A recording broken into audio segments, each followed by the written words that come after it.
I just did that to a 2.5-year-old, and she was like walking away, and I'm just sitting there like thinking like, how bad was that? Is she just gonna go play with the toy and forget about it? Or is she no longer gonna be an astronaut? Like, what did I just do? I thought I was better than my dad. I'm making the same mistakes that he's making. I fucking hate myself. I didn't do the meeting. I didn't eat the breakfast. I just went upstairs. Just wanted to be alone, right? Just want to be fucking alone, you know? But I got a wife, so it doesn't work that way, you know? Especially when you fuck up as bad as I did and as loudly as I did. I knew she was coming down the hall. I knew I was gonna have to watch some game film. She was bringing the projector. The screen was gonna come down. And I'm literally just laying in there like, please God, just let her give me 2 minutes. Just give me 2 minutes to fucking calm down. No, she just comes right in, and she's just like, so, you want to discuss that little incident that happened downstairs in the kitchen? And I'm like, no, honey, can you just give me a second? My heart is still on the floor down there, just give me a second. I know I fucked up. You know, she doesn't give a shit at that point, and she's right, it's her kid too, so she just wants it. I'll tell you right now, if you think you're gonna do this fucking house, damn, all this shit. And, I mean, she was right, she was 100% right, but I wasn't ready to hear the information. So she just sort of zoned out. And that's my kid too, and you're not gonna fucking do it. And I'm just sitting there,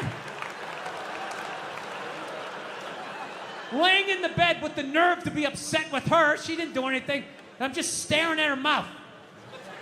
As it's moving, not hearing anything. I just started thinking of the news. Like a news story just popped into my head. You know that news story, every once in a while, you'll see it like every year and a half. You just see some guy, never committed a crime in his life. You know, went to church every week, helped old ladies across the street, and then out of nowhere, he just kills his wife. And I'm thinking, like, it's gotta be from times like this. It just has to be. You just have something to say, you just have, like, I don't know, I just fucked up, but she was right. I knew she was right, so I sat there, I fucking took it, but, you know. I will say as an aside, I think, you know, the next time you see a guy who never even cheated on his taxes, and then out of nowhere he kills his wife, I think it's high time to bring back the question, what did she say? Okay, just say, all right?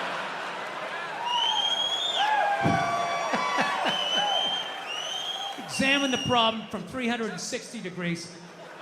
So anyway, I love my dad and everything, you know.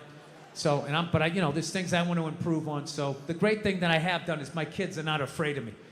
And every time I have fucked up, I've gotten down to my kids' level and let them know that I was wrong and I apologize. So the great thing is my kids are not afraid of me. So now, my daughter's a little bit older. She's like 4.5 now. So now whenever I start flipping out, she actually has been helping me to stop. Because second I hear that cute voice, I just think, Dad, I'm sorry. I just immediately... It's hilarious. Like, I'll be in the kitchen, and all of a sudden, I'm always in the kitchen doing something, right? And one day I just come in like, what the fuck kind of toaster is this? What was wrong with the other toaster? I need to download the app to make fucking cocksucking fucking... And all of a sudden, she'll just be like, in the other room, be like, Dad, don't scream like that. And the second I hear that voice, I'm like, you're right, buddy, sorry. Sorry, I'm just gonna download the app here. Download the app and the amount of what it taken just to make some fucking toast. Oh, Dad, you said a bad word. You said a bad word. She does all of that shit, right? To the point, one night, we have like movie night once a week. It's my favorite thing. We'll watch some Pixar thing, you know? And one of those great movies, you know? They're great. They're for kids and they're for adults. It's fucking awesome, right? So we sit down, we make the popcorn and everything. So we have this smart TV in the living room. Oh, people, this is a smart TV. Oh, is it smart? Oh, is this fucking TV? It's so goddamn smart that one time I was in there, I had all the lights out because we're gonna watch a movie, you know? But the TV's so smart, as I'm pressing on, which you don't even do, don't hit the on button. You hit the on button, that fucks it up. You gotta press 2 other buttons. Oh, is that what I gotta do? Is that what I have to fucking do? Don't scream like that. You're right, buddy. You're right, buddy. This fucking thing, if the lights are out, will not turn on because it's thinking, well, the lights are out. Obviously, nobody is in the room. Well, maybe somebody's asleep on the couch and they rolled over onto the remote. And meanwhile, I am standing in the dark. You're gonna turn on because I fucking bought you and I fucking said so, right? So my kid comes running in. She's like, Dada, don't scream like that. Don't scream like that. I'm like, you're right, buddy. You're right. I'm sorry. She's like, Dada, why you scream like that? I'm like, I don't, because I paid all this money for this TV. I want to sit down. I want to watch the movie with you. And if, every time I go to turn it on, it won't turn on. It's always something. So she put a little hand on my shoulder. She goes, Dada, it's going to be okay. It's going to be okay, right? Which I don't even think she knows what that means. I just think she knows when to say it. Because my wife always says that. Like, honey, it's going to be okay. Just relax. We'll get you another balloon. We can get you another one. So that's what she did. She was just going like, Dada, it's going to be okay, right? She had that little cute hand on my shoulder. And I don't know, it just hit me. I was just thinking like, yeah, you're right. It is going to be okay, right? I mean, I could turn the lights on. I can relax, I didn't even need to watch as long as I'm hanging out with you. This is great, right? It was like a profound moment for me for like half a second. Then another moment, then I felt like a loser because I'm like, how fucked up am I that a 4.5-year-old is like my life coach, like dropping these truth bombs on me? So, anyway, so I don't know. So I'm going to try to stay sober until I figure out, yeah, dude, it fucking sucks though. I'm not going to lie to you.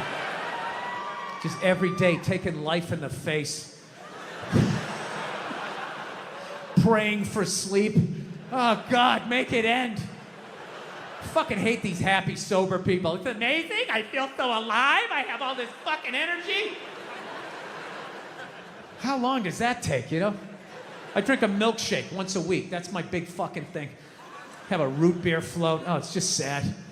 It's just a sad thing. Like watching an old athlete that can't run anymore.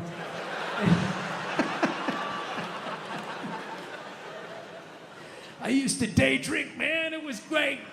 So, anyway. By the way, I haven't even mentioned how blown away I am that I'm even playing in this place. This is absolutely incredible. Yeah.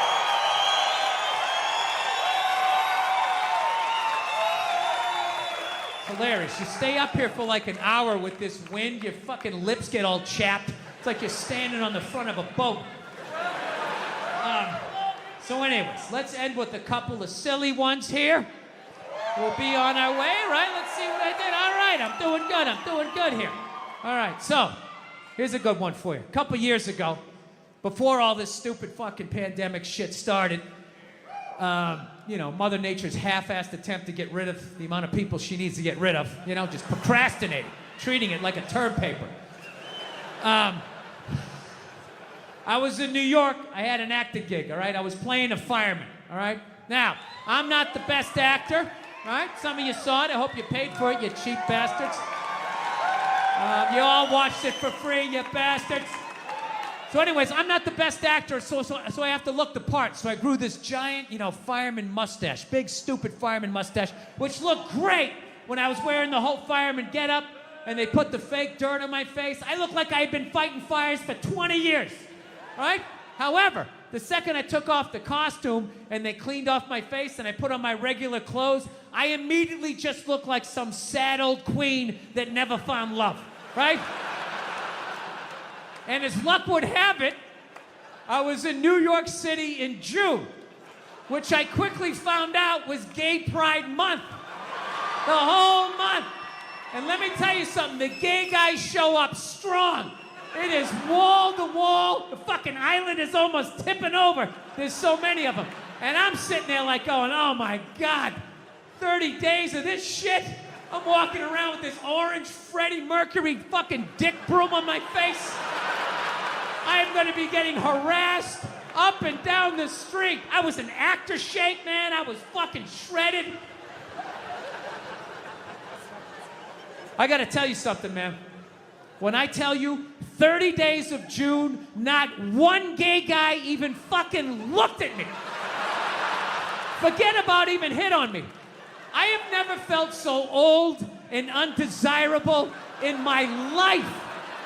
Dude, I'm gonna tell you something. It's this one thing as a man, when you get so old that women don't look at you anymore, like you know you're gonna hit that age. You know that day's coming, but nobody tells you at some point you're gonna get so old, not even a man wants to fuck you, right? Dude, that is a statement. When you get so old, some queen in his 60s is like, keep it moving, I can do better than that. Jesus Christ. Get some fucking hair plugs or something. Get a spray tan. I can get some in its 40s. Come on, keep going. Dude, it was like, I was like having like this fucking panic attack. I was thinking like, oh my God, I waited too long to get married. I had kids too late. I'm gonna die soon. I was like literally like wrapping up my life, you know? So I'm walking down like 9th Avenue, you know, putting a little swish in my fucking step, just trying to get something. I was desperate. Fuck you ladies, you've been there. You know how it is. You wanna think you got one more in you, you know? So I'm tra-la-la down the street.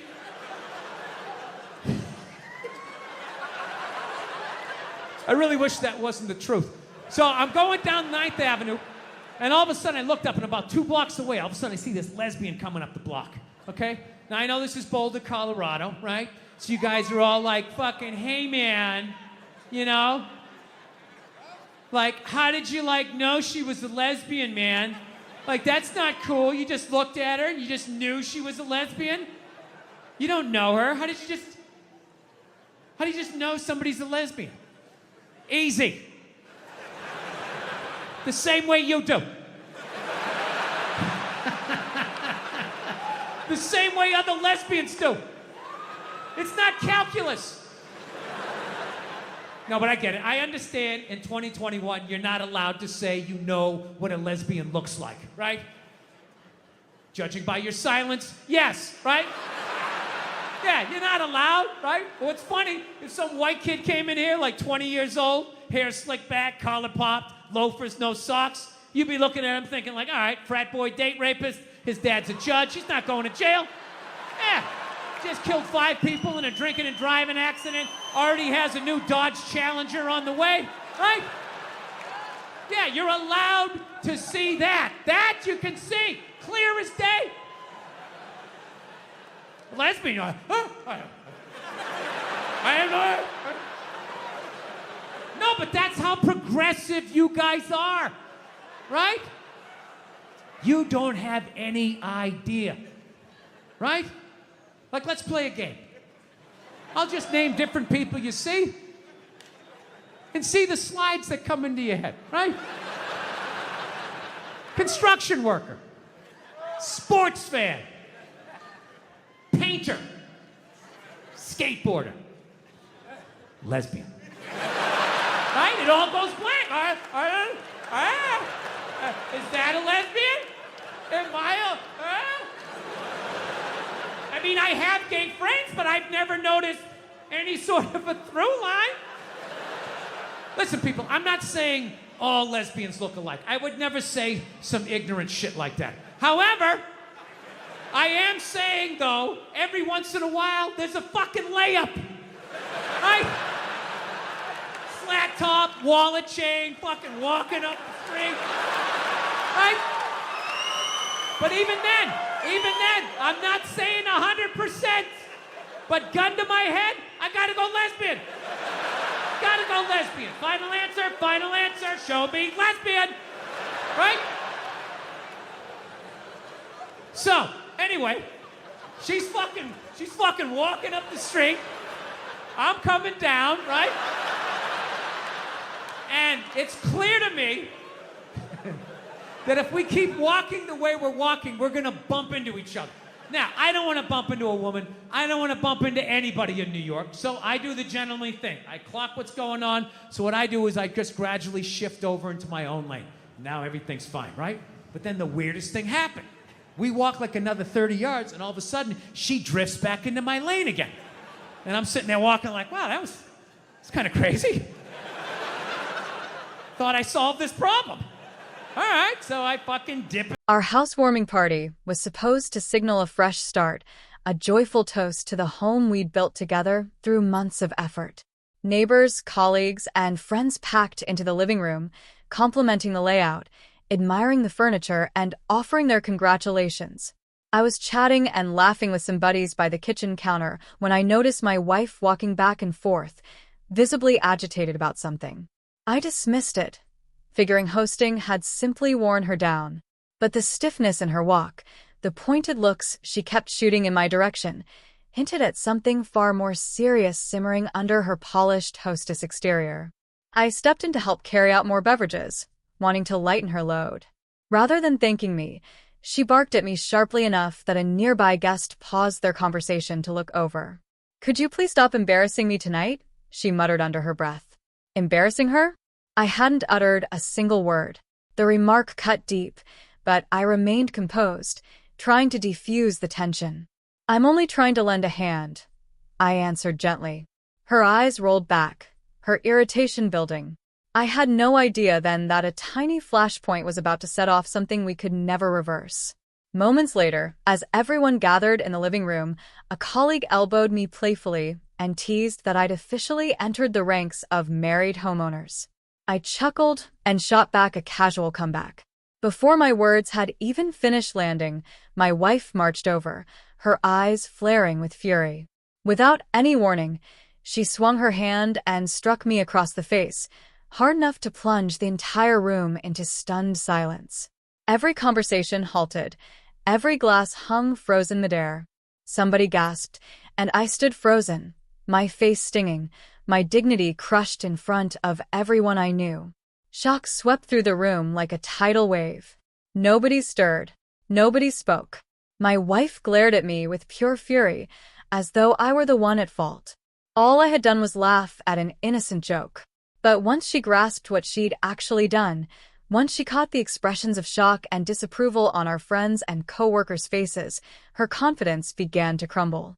Yet it wasn't the crowd's reaction that truly shattered her. It was mine. I didn't shout. I didn't push her back. I didn't even reach for my cheek. I simply stared at her, truly stared, with a calm, icy composure she'd never witnessed in me before. Something inside me shifted in that instant. The man who always let things slide, who always dodged confrontation, who always kept things peaceful, had disappeared. She recognized it instantly in my gaze. Her rage dissolved, her certainty evaporated, and the blood drained from her face like sand absorbing water. You're not angry, are you?" she asked in a trembling whisper. It wasn't dread of what I might do. It was dread of what I might stop feeling. I stayed silent. I simply took a step back, putting distance between us that struck her harder than any blow. Her eyes grew wide, her breathing hitched. She shook her head slowly, as if trying to reverse what had already happened. "Baby, I didn't mean," her voice cracked, the sentence left unfinished. The guests didn't know where to focus their attention. Some stared down at their feet. Others traded uncomfortable glances. A handful quietly slipped away, unsure whether to remain or act like nothing had happened. My colleague started to approach me, worried, but I raised my hand gently, signaling him to hold back. My wife tracked every movement I made as though her entire world hung in the balance.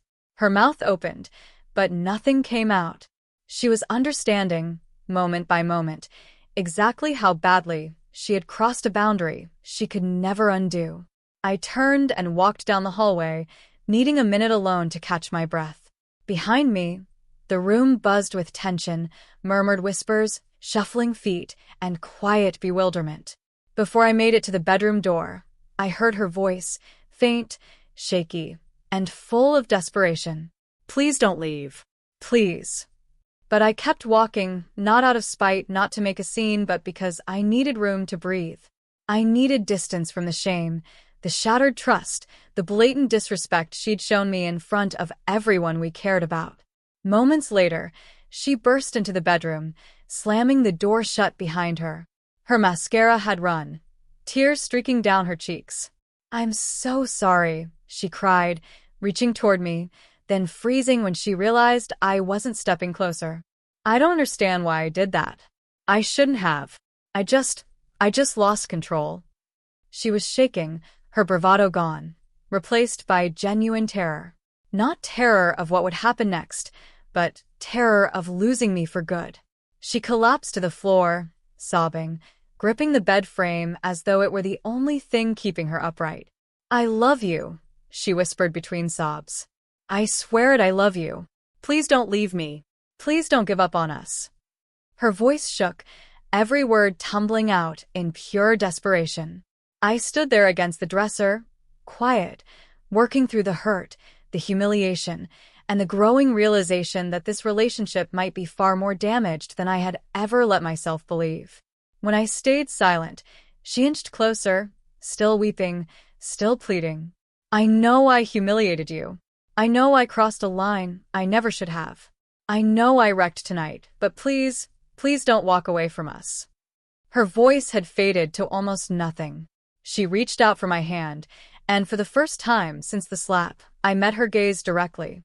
She flinched, not out of fear of what I might do, but from the terror of losing the man she had taken for granted for far too long. I made no promises to her that night. I didn't forgive her on the spot. I offered no gentle words of comfort. Instead, I walked past her and pulled open the bedroom door, making it clear the evening was over for everyone. The guests filed out in silence. She remained on the floor, weeping into her palms, fully aware the damage was real. And although I didn't leave the house that night, she understood she had come terrifyingly close to losing me for good, all because of one slap she believed would prove her dominance, but instead exposed her deepest, most desperate fear.